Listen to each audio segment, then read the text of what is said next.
disampaikan oleh Nabi Muhammad sallallahu alaihi wasallam. Maka kita selain anak, mempelai wanita dan laki-laki yang kami sayangi, mungkin ini beberapa hal yang kami sampaikan tadi, perkara yang harus dilaksanakan oleh sang anak laki-laki walaupun ia telah menikah. Ketika kita sang anak, khususnya kami sampaikan kepada pengantin pria dan wanita, ketika sang anak berbakti kepada orang tua, khususnya ikhlas membantu orang tua, ikhlas membantu sang ayah juga, ridho terhadap apa yang kita berikan kepada orang tua, maka Allah akan membalas kebaikan kita tadi berlipat-lipat ganda. Ada satu kisah Bapak Ibu sekalian.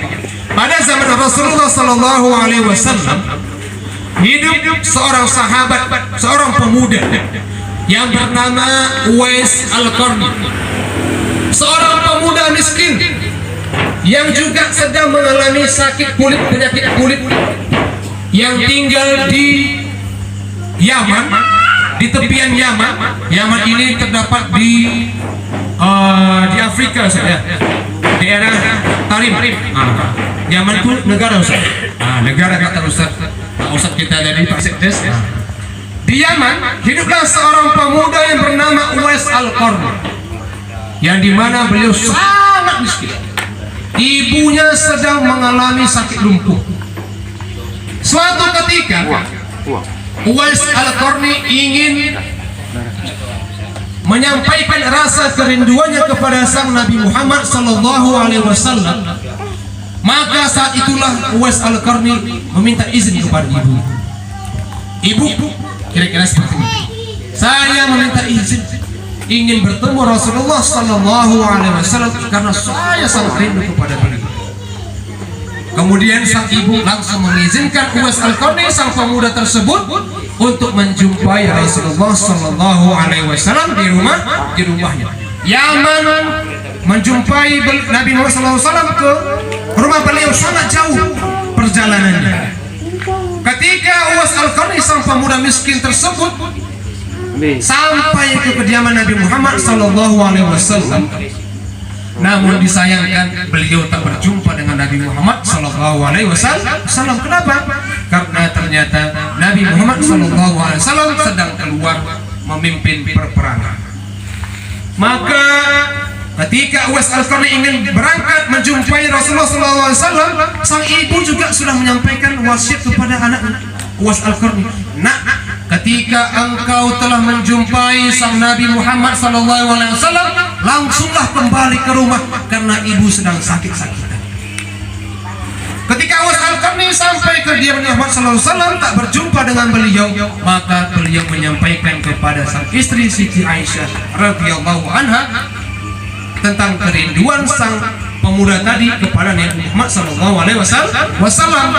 Ketika telah menyampaikan kepada sang istri Muhammad bahwasanya beliau sangat rindu kepada Nabi sallallahu alaihi wasallam, maka Uwais Al-Qarni pun langsung kembali ke Yaman untuk menjumpai sang ibu sesuai dengan nasihat dari sang ibu. Jika engkau telah berjumpa dengan Nabi Muhammad sallallahu alaihi wasallam, maka langsunglah kembali ke rumah karena ibu sedang sakit-sakitan. Nah, ketika pemuda tersebut telah kembali ke kediaman ibunya di Yaman, maka sang ibu di suatu saat meminta sesuatu kepada sang anak. Nah, tolong bawakan ibu untuk berangkat haji ke kota Makkah. Maka di saat itu pun sang pemuda Uwais Al-Qarni tak menolak permintaan sang ibu. Padahal mereka orang yang miskin, tak memiliki harta yang banyak.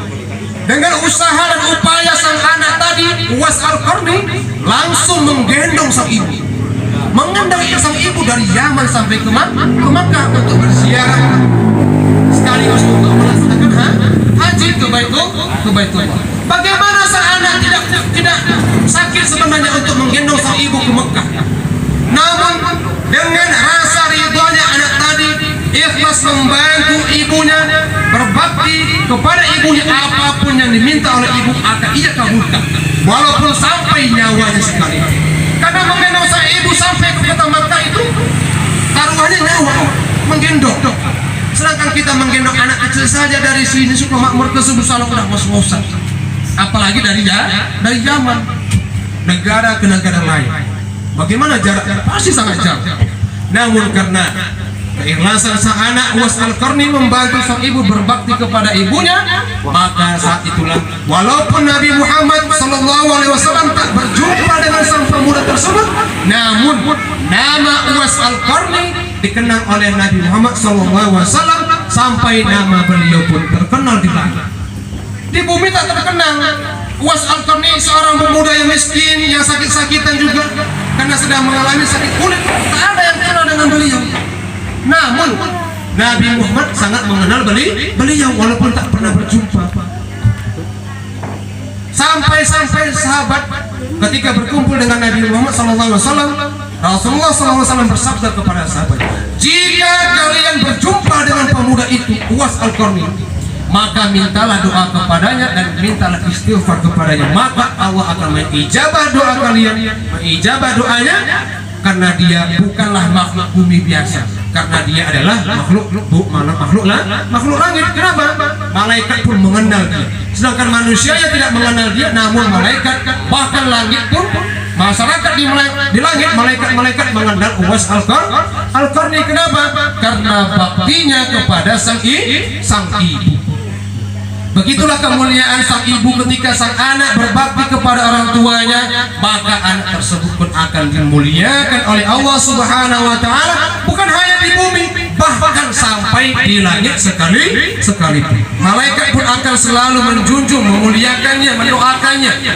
Ya Allah, barangkali ya Allah, malaikat mengatakan, berikan rahmat kepada sang anak, berikan rezeki kepada anak, berikan jannah surga kepada sang anak. Sampai segitunya. Karena berbakti kepada orang tua merupakan perkara yang paling sakral di muka bumi ini.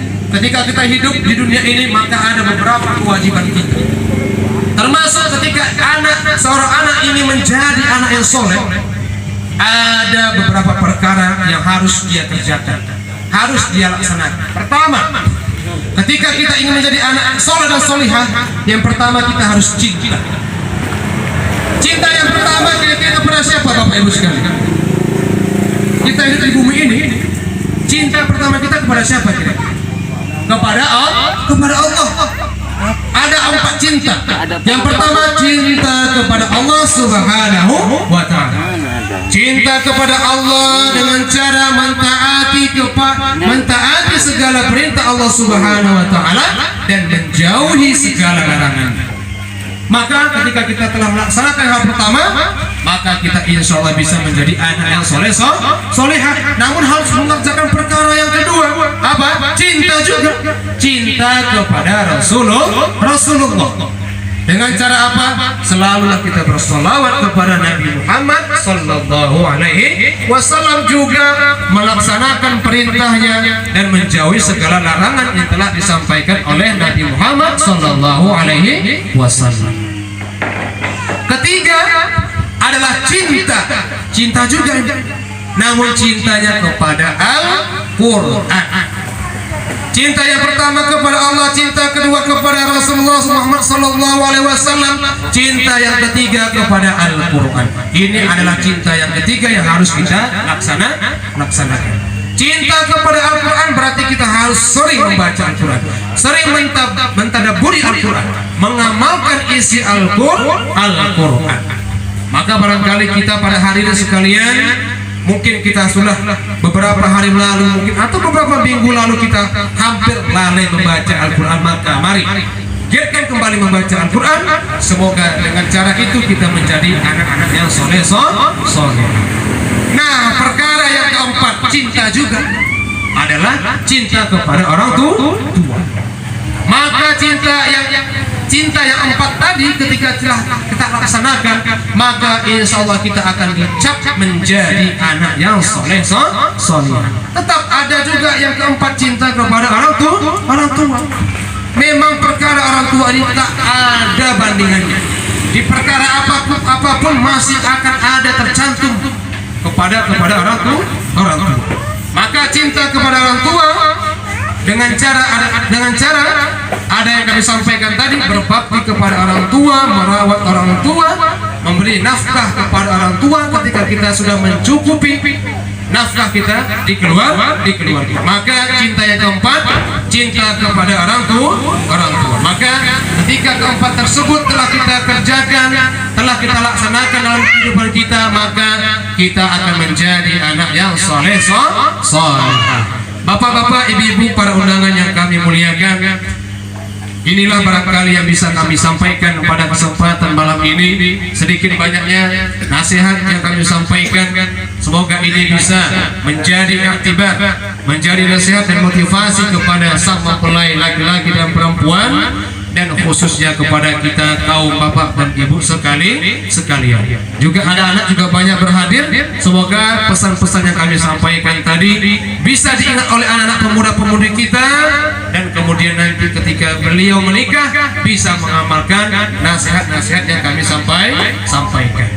Maka sebelum kami tutup ceramah singkat yang kami sampaikan pada malam hari ini, ada sedikit ringkasan yang ingin kami sampaikan pada kesempatan ini. Yang pertama, kita sebagai anak laki-laki maupun perempuan masih memiliki kewajiban berbakti kepada orang tua. Walaupun kita telah menikah, berbakti kepada orang tua tidak hanya semasa hidupnya, bahkan ketika orang tua meninggal pun tetap kita masih memiliki kewajiban untuk berbakti kepada orang tua. Kewajiban istri kepada suami telah kami sampaikan. Kewajiban sang suami juga kepada istri telah kami sampaikan. Semoga bisa nantinya diamalkan oleh mempelai laki-laki dan perempuan, dan kami doakan nantinya semoga bisa menjadi keluarga yang sakinah, mawaddah, warahmah, dan dikaruniai anak yang soleh salihah.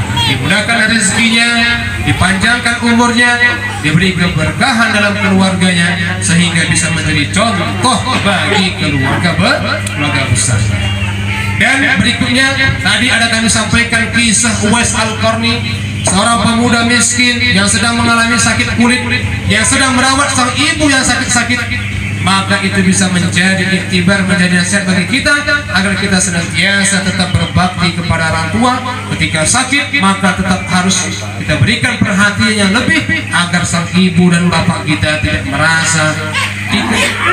merasa diabaikan, tidak merasa ditinggalkan oleh sang anak.